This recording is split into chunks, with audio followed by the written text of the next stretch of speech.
അസ്സലാമു അലൈക്കും വറഹ്മത്തുള്ളാഹി. പ്രിയപ്പെട്ട സുഹൃത്തുക്കളെ, പരിശുദ്ധമായ റബീഉൽ അവ്വൽ മാസത്തിലാണ് നാം നിലകൊള്ളുന്നത്.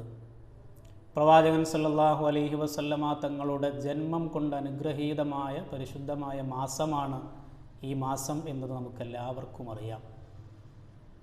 റബീഉൽ അവ്വൽ 12 നബിദിനം എന്ന് പറയുന്ന ദിവസം നമ്മളിലേക്ക് കടന്നു വരികയാണ്. ചില പണ്ഡിതന്മാർ അവരുടെ കിതാബുകൾ രേഖപ്പെടുത്തിയതായിട്ട് കാണാൻ കഴിയും. പ്രവാചകൻ പിറവി കൊണ്ട ആ റബീഉൽ അവ്വൽ 12 തിങ്കളാഴ്ച എന്ന് പറയുന്ന രാവ് ലൈലത്തുൽ ഖദറിനേക്കാളും മഹത്വമുള്ള രാത്രിയാണ് എന്ന് ചില പണ്ഡിതന്മാർ അഭിപ്രായപ്പെട്ടതായിട്ട് നമുക്ക് കാണാൻ കഴിയും. എന്തായിരുന്നാലും പ്രവാചകനോട് മനസ്സിൽ ഒരു അല്പമെങ്കിലും സ്നേഹമുള്ള മുഅ്മിനായ മനുഷ്യനെ സംബന്ധിച്ചിടത്തോളം റബീഉൽ അവ്വൽ 12 എന്ന് പറയുന്ന ആ ദിവസം സന്തോഷത്തിൻ്റെ ദിവസം തന്നെയാണ്. ഖൽബിൽ ഒരല്പമെങ്കിലും ഈമാനുള്ള, ഒരല്പമെങ്കിലും പ്രവാചകനോട് സ്നേഹമുള്ളവർക്ക് ആ ദിവസം സന്തോഷിക്കേണ്ട ദിവസം തന്നെയാണ് എന്ന് നമ്മൾ പ്രത്യേകം മനസ്സിലാക്കിയിരിക്കുക. ഈ ദിവസം റബീഉൽ അവ്വൽ 12 നബിദിനമെന്ന് പറയുന്ന ദിവസം ശരിക്കും നമ്മുടെ വർഷത്തിൽ വരുന്ന 2 പെരുന്നാളിനേക്കാളും ഏറ്റവും വലിയ പെരുന്നാളാണ് നബിദിനം എന്നുള്ളത്. പെരുന്നാളിന് നമ്മൾ എന്തെല്ലാം സുന്നത്തായ കാര്യങ്ങൾ ചെയ്യുന്നുണ്ട്. കുടുംബ സന്ദർശനം, അയൽപക്ക സന്ദർശനം, അതുപോലെ തന്നെ രോഗികളെ സന്ദർശിക്കുക, ഇങ്ങനെ ധാരാളം സുന്നത്തായ കർമ്മങ്ങൾ നമ്മൾ ചെയ്യൽ സുന്നത്തുണ്ടെങ്കിൽ അതെല്ലാം ഈ ദിവസത്തിലും ചെയ്യൽ പ്രത്യേകം സുന്നത്തുണ്ട്. പ്രത്യേകിച്ച് മൗലിദ് പാരായണം വർദ്ധിപ്പിക്കേണ്ട മാസമാണ് റബീഉൽ അവ്വൽ മാസം എന്ന് പറയുന്നത്. നബിദിനത്തിന് നമ്മുടെ നാടുകളിലൊക്കെയുള്ള എല്ലാ പള്ളികളിലും സുബഹിക്ക് മുമ്പ് തന്നെ മൗലിദ് പാരായണം തുടങ്ങും. ആ മൗലിദിലൊക്കെ നമ്മൾ കൃത്യമായി പങ്കെടുക്കുക. അതുപോലെ തന്നെ റബീഉൽ അവ്വൽ മാസം മുഴുവനും നമ്മുടെ വീടുകളിൽ മൗലിദ് സംഘടിപ്പിക്കാൻ നമ്മൾ പ്രത്യേകം ശ്രദ്ധിക്കുക.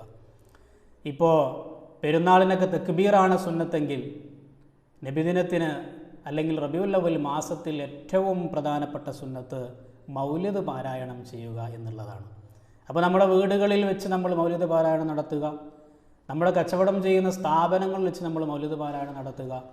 അപ്പോൾ ഇത് പറയുമ്പോൾ മൗലിദ് ചെല്ലാൻ ഉസ്താദുമാരെ പ്രത്യേകം വിളിച്ചിട്ട് മൗലിദ് ചെല്ലണം എന്നൊന്നും ഞാൻ പറയുന്നില്ല. മറിച്ച് വീട്ടിലെത്ര ആളുകളുണ്ടോ അത്രയും ആളുകൾ കൂടിയിരുന്നു കൊണ്ട് അവർക്ക് കഴിയുന്ന രൂപത്തിൽ, അവർക്കറിയുന്ന രൂപത്തിൽ ഒന്നോ രണ്ടോ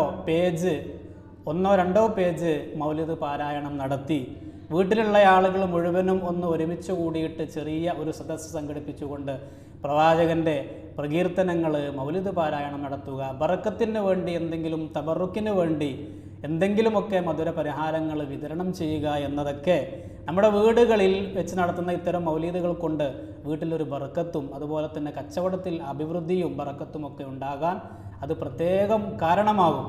ഇതൊക്കെ ഞാൻ പറയുന്നത് ഉസ്താദുമാരെ വിളിച്ച് ചെയ്യണമെന്നല്ല.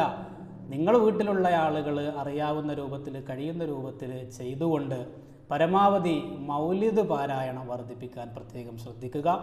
അതുപോലെ തന്നെ പെരുന്നാൾ ദിവസം നമ്മൾ ചെയ്യുന്ന എല്ലാ സുന്നത്തായ കർമ്മങ്ങളും ഈ ദിവസം നമ്മൾ ചെയ്യുക. പ്രത്യേകിച്ച് നമ്മുടെ മക്കളെയൊക്കെ, പെരുന്നാളാണ്, മക്കൾക്കാണ് ഏറ്റവും പ്രധാനപ്പെട്ട പെരുന്നാൾ എന്ന് പറയുന്നത്. നബിദിനം എന്ന് പറയുന്നത് തന്നെ ചെറിയ മക്കൾക്ക് വേണ്ടിയിട്ടാണ്.